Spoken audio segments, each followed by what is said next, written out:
Action Comics 1056, Philip K. Mm-hmm. Johnson, with Rafa Sandoval and Max Schreiner on the art on this main story. So yeah, we start off mid-fight because we were fighting with Cyborg Superman last issue. That takes up a good half of the issue or so, I would say.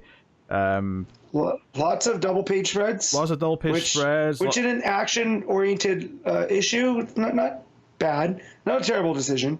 No, makes for a quick read. There's some good ones. It was a very quick read. You know, the one with Cyborg Superman in the middle monologuing as the action sort of playing out around him in like these sort of circular panels, I thought was quite cool. That was nice.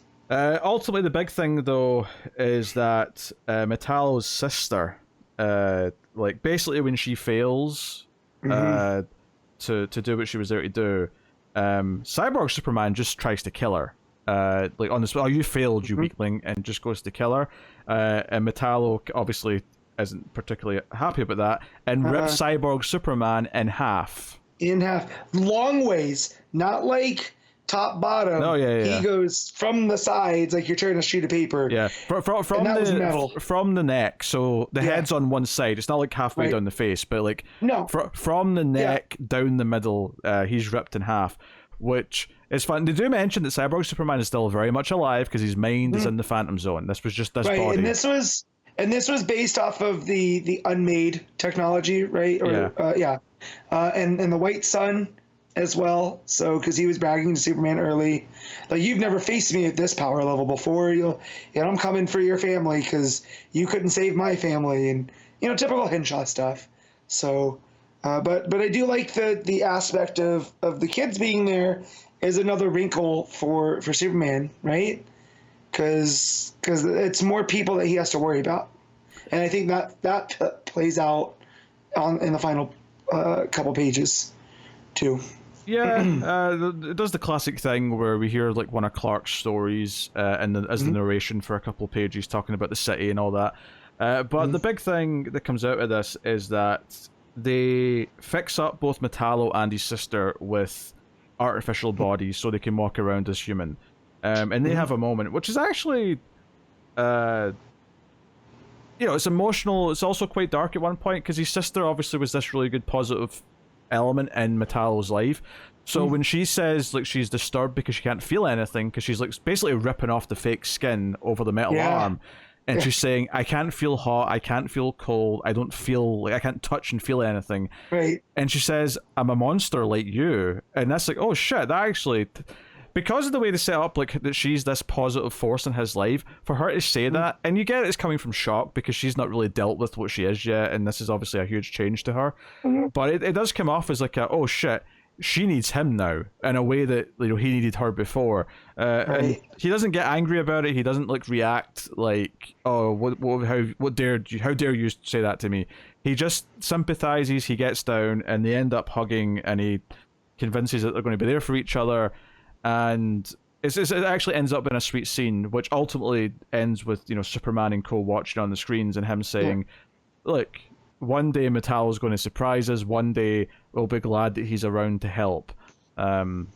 So it's a sweet Superman-esque kind of like punctuation point in the whole thing. Yeah, what I like about the Metallo and his sister stuff is he goes, it wasn't the kryptonite or the metal that made me the monster. I was like that before.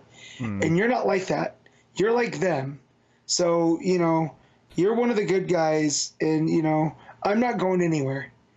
So it's really nice. And that statement meant something in the arc because we actually saw some of his backstory with his dad and like some of his troubled childhood in this arc. And that stuff, was solid enough at the time. In hindsight, now that we're at this point, it feels more relevant and it feels more justified because it meant when he said this here, it actually mattered to us, the audience. It wasn't just fluff that you put in the scene in the dialogue. It was like, no. You've shown us that he actually did go through this stuff, that he has had this anger in him since he was quite young, and he was already this villain effectively before he ever got a metal body. He was already on the way before they got the kryptonite heart put in him, right? That just allowed him to be the full version. And so for her to compare her, because now that she's made of metal and powered like he is, but that's not what makes him Metallo. It's the well, not even the lack of humanity, but it's that coldness that he had from the way he grew Well, up. yeah, I mean, So, that's the other thing about it is that him, that's what I'm saying, is that him being there for her now to sort of see her through this when she was there for him trying to make him better. And maybe she doesn't realize it, but in some small ways, she probably has made him better. Yeah. Like, those visits when he was in prison led, he didn't want to like take the new body when he thought he was working for Lex. He didn't want those things. He was resisting those things. And it wasn't necessarily out of like, something super noble, like he believed in the goodness of the world, but he didn't want to just be that again. So it's a bit more. It's a bit more nuanced than what it could have been otherwise. It's not just that John Corbin's been redeemed, right? He was already on that way when we started this arc, right? Like he just wanted to be left alone and solitary, and his sister to come visit him, and he was happy and he was at peace with that. And then when they pushed him, right, and he got to unleash that again, I feel like it's Johnson going like, well, yeah, no, he's beyond this life now. He wants to change. He wants to do that good, and it's mostly because of her. So how this ends here, when Superman does say that, like maybe there'll be one day, right, he'll surprise us. It feels real because of the arc that we've seen him take. Yeah, and I like that it is more nuanced though, because it isn't just this tale of redemption. It's actually a little bit more complex than that, because he didn't want to be a good guy necessarily either. He just didn't want to be, what he'd been before. So he's kind of forced into these situations, and he's still ultimately only doing things because he cares about his sister right up until the end of the story. There's never a point here where he makes a heroic choice to do something good just for the sake of doing something good. He never does that. And it's for his sister. And I think what that does long term is that if you are eventually going to have him have those moments, it'll feel more earned when we get there rather than just rushing to it now because it's the obvious story to do. Right. So. Right.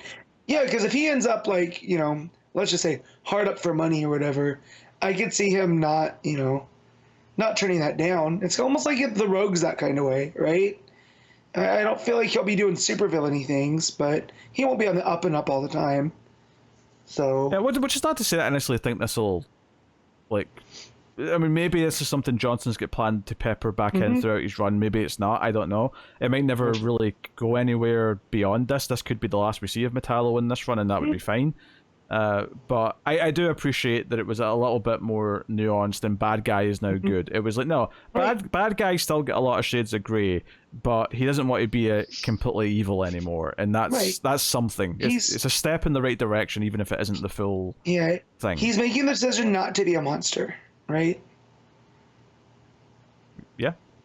Yeah. So, but no, I like it. I like the art too.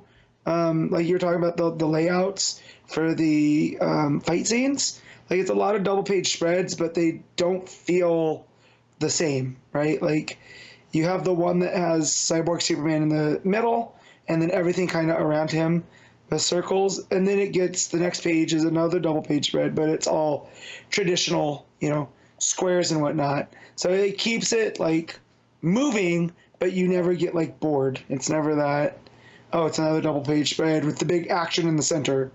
It's all varied, and like Metallo ripping him in half like that, and it's done with basically in silhouette. Looks really, really good. The greens and the gray off of Metallo with the silhouette. You have like blue sparks coming off of him. So thoroughly enjoyed the art in this issue. Yeah, I actually really like the 2-page spread where Superman's hovering above the city, and it's when he's reading out his article in the narration. It's really nice. It's also a much more calm and peaceful color palette than all the pages up until that point, which makes sense because it is this calm and peaceful sort of bird's eye view as opposed to an action scene. And then that sort of continues into the scene with Metallo and his sister, which again is all very sort of like calm, comforting, like muted greens and things like that. Soft blues, So all that stuff's good. The final scene of the issue is kind of a tease for what's to come. So we've been hearing about these Blue Earthers, these anti-war world immigrant characters, these anti-alien characters, and we're revealed to whoever's running them, who I do not recognize this character. Do you not either?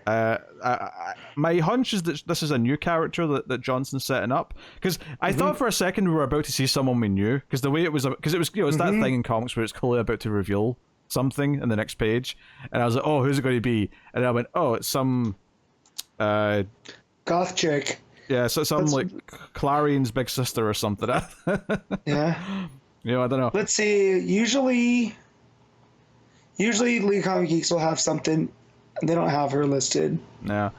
But yeah, so this is setting up part of what their plan seems to be is to ruin and discredit Superman to the city and indeed the world. But this idea that they're going to make basically she's saying that okay, yeah, kids have Superman shirts, but their parents are terrified to send their kids to school because of what Superman's like influence and like fights and chaos are going to do. Yeah, what he represents, and you know, they're all the Blue Earthers are talking about like, you know, coded language of like, oh, it's all Kryptonian technology putting this, you know, city together, and you know that's bad for us because we need to, you know, we need to stand on our own as people from they're Earth. Talking about Steelworks rebuilding some of the buildings in the city and the infrastructure being based on Kryptonian tech and stuff like that.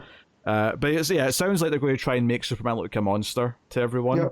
Probably trying either doctor footage or maybe lure him into a situation where he will look bad on camera. But yeah. And that's why I'm wondering if the kids are coming into it, right? Because we know how protective he is over them.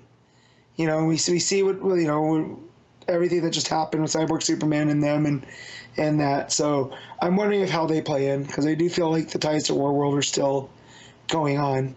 And, you know, the kids did attack those Blue Earthers. Well, at least the girl did. I always get them if she's Solar Ortho. But she did attack them to set up all of this stuff. So we'll see how that comes in. But yeah, I'm curious to see who this chick is. Because I was also getting Black Alice vibes. I know it's not Black Alice. But, you know, very dark. It's entirely possible it's just a new character. And we're going to just discover who it is as we, you know, as we go through. If this is someone that's not new, by all means, let us know. And the comments are on Twitter who it is. Yes, but no one stuck out to my mind when I saw her. So the first of two backups is the continuation of the Dan Jurgens story, which is John's now been kidnapped by this alien princess who wants to squash the revolution that's happening on our planet, and Superman's coming here to basically find out what's been demanded of him.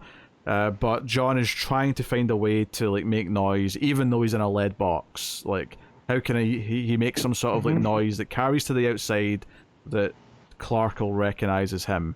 And that's pretty much what the whole issue is, and that he's trying to do this, and just at the end, he's got like enough like energy left while the princess is like gassing the room because she's realized that he's trying to make noise. So he's like, I'm going to do one last big, you know, bang to see if it can attract my father here. Because Superman is just trying to buy time. He basically uses heat vision to make a moat around her like palace, so the angry like, you know, civilians can't get to her. But obviously he doesn't actually want to intervene because this is a political thing. He doesn't do that. Right.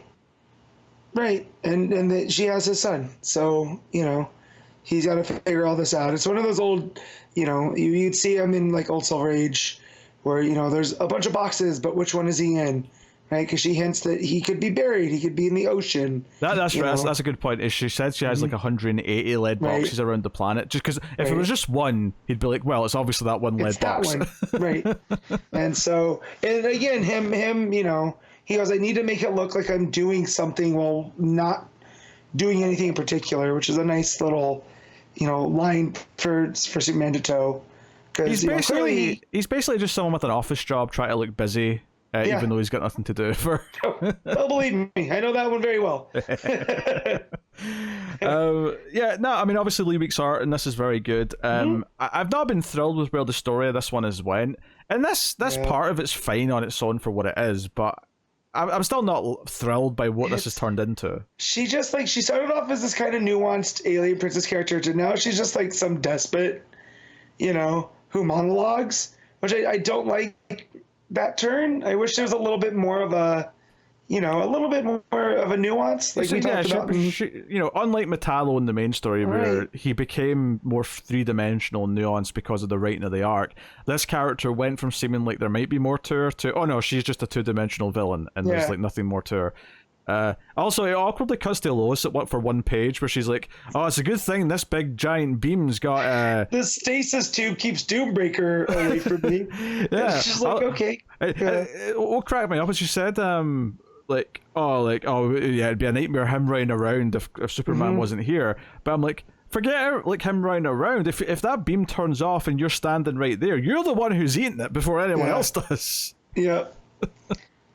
So that was just a weird thing, but like again, there's nothing actually like bad. It's just it's I don't know. It's just conceptually not that exciting. I guess. It's fine. I think it's well written. The stuff with John I really like. Him realizing like I got to make noise that sounds man-made. Yeah, his problem solving and narration's fine. Yeah, there's nothing wrong with that stuff. It's just all the Doombreaker stuff felt kind of tacked on anyway. It felt like the Alien Princess story was the main story. But unfortunately, that's also kind of taken this turn where I'm just not that into it. Kind of mediocre, I guess. Lee Week's art, Britt Weiser's colors, everything really on that side. Oh yeah, that's looks great. And actually, on the main story, despite the fact that there is a fill-in artist helping out, I actually thought it was far more consistent than Detective was. It was a lot more. They still fit together a lot better than that book did, I thought. Yeah. In general, it looked quite good. So, art in the main story, I do think is quite solid. We talked about the layouts a bit, of course, but even just like the actual pencil work and the colors, I think looked really good. Here, obviously, Lee Weeks has been, he's Lee Weeks. Yeah. I just wish it was on a story that I was into more. And I must confess, I did not read the last backup because I didn't like the first part of it. Actually, if I remember correctly, I didn't finish the last part of it either. Like I started reading the last one and then gave up like 3 pages in. Yep. But did you read this? Nope. Okay, well. Yep. Never mind then. I did not like it either. I did 2 of them, and I'm like, that's enough. We're good. Was this a week you weren't here last time? No, I read it. Yeah. I read it last time. Okay. And I just was like, I just don't.